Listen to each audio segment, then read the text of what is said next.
Green Bay Packers travel to San Francisco. They've got to beat the San Francisco 49ers. Weren't able to do it in the first game of the year. Welcome into the Sporting News Studios. I'm Tom Vandervoort talking about the divisional round of the NFL playoffs with NFL writer Cliff Brown. And Cliff, Green Bay going to San Francisco. What's the key for the Green Bay Packers to go in there and beat the Niners? Well, offensively, I think Aaron Rodgers better be resting his arm this week because I think when this game starts, he's going to be throwing it and throwing it and throwing it. I don't think the Packers can run the football effectively against the 49ers. And I don't think Mike McCarthy, the Packers coach, is even going to mess around much trying to run the ball against the 49ers. Aaron Rodgers is the best player on the football field, and I think that McCarthy is going to turn Rodgers loose.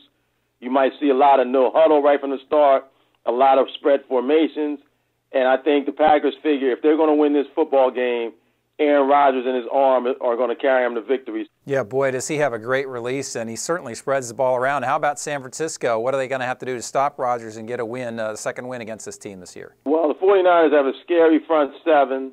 They're physical, and they certainly are the more physical team. So they're going to try and pressure Aaron Rodgers. Defensively, that's what the 49ers hang their hat on, winning at the line of scrimmage and putting you in long yardage situations.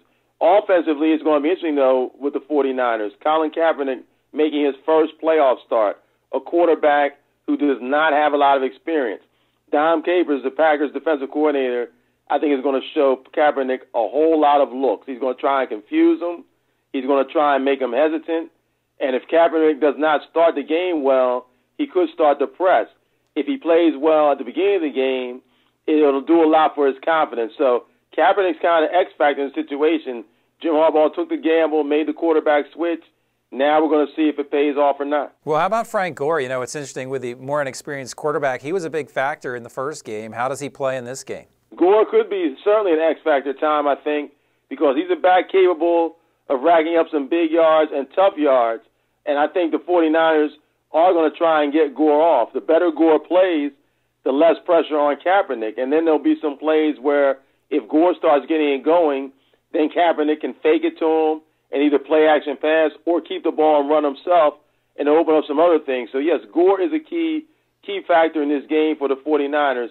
If he gets over 100 yards, I think that could be a key for the 49ers winning. You know, there's been some talk about the Packers' running game becoming a little bit rejuvenated, but you're telling me, I hear you saying it doesn't really matter whether the Green Bay Packers are able to run the ball at all. Well, it would be nice if they could. Don't think that against this team they're going to be able to do it.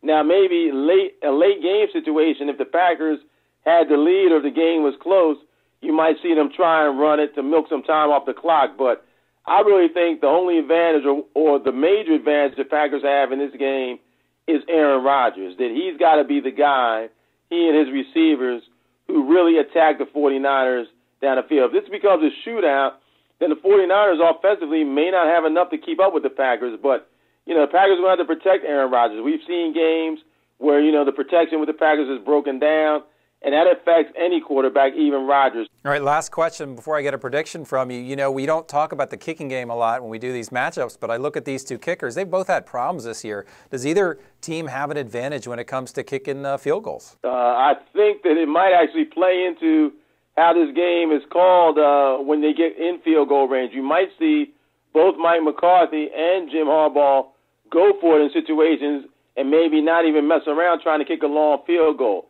49ers are having an open kicking competition where the Packers, Mason Crosby, he's been in a slump most of the year. So if this game comes down to a field goal, we might be looking at overtime. There you go. All right, your prediction. We go into overtime. Who's going to win it? No, I like the 49ers to win. I think getting a bye for them was really important, that defense needed a week to rest. I think that the 49ers are really good coming up with innovative game plans, and they've had this extra week to prepare. I think they knew the Packers were going to beat the Vikings, so they've been preparing for the Packers the whole way. I think the 49ers just have too many things going for them, too solid a football team to let the Packers come in the candlestick and beat them. So I like the 49ers. All right, there we go. We'll see what happens. 8 o'clock Saturday night. Cliff, thanks so much for your time today. Thank you, Tom.